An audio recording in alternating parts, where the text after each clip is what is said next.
সংসার নষ্ট হয় শুধুমাত্র স্ত্রীদের অতিরিক্ত জেদের কারণে। এটা মানেন আর না মানেন, বিশ্বাস করেন আর না করেন, ইউ বিলিভ দ্যাট, আপনাকে এটা অবশ্যই বিশ্বাস করতে হবে। অনেক স্ত্রী আছে স্বামীর সাথে অতিরিক্ত জেদ দেখায়, অনেক স্ত্রী আছে স্বামীর অসুক্রিয়া আদায় করে, অনেক স্ত্রী আছে স্বামীর সাথে তর্কে লিপ্ত হয়। মনে রাখবেন, ইবলিস শয়তান সব সময় আপনাকে ফুসলায় যে স্বামী স্ত্রীর দ্বন্দ্ব লাগানোর জন্য, স্বামী স্ত্রীর দ্বন্দ্বটা এটাকে একেবারে বাড়াতে বাড়াতে বিচ্ছেদ পর্যন্ত নিয়ে যেতে। কিন্তু আল্লাহ তাআলা চায় যে স্বামী স্ত্রীর সম্পর্ক অটুট থাকুক, স্বামী স্ত্রীর বন্ধনটা এটা মজবুত থাকুক, এটা আল্লাহ তাআলা চায়। এজন্য আমার অনেক মা বোনেরা সে অনেক সময় না বুঝে স্বামীর সাথে জেদ দেখায়।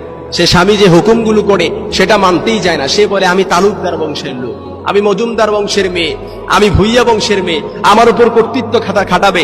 এটা তো মেনে নেওয়া যায় না।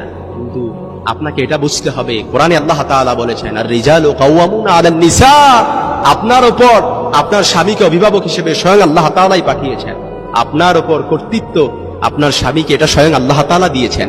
এজন্য স্বামী যে হুকুমগুলো করবে আপনি এটা হয়তো প্রথমত আপনার মানতে কষ্ট হবে, কিন্তু এই অভ্যস্তটা আপনাকে করতে হবে, এটা আপনাকে মানতে হবে। কারণ আপনি বুঝতে হবে যে আপনার অভিভাবক হচ্ছে আপনার স্বামী। অনেক স্ত্রী স্বামীকে অভিভাবক সে মানতে যায় না।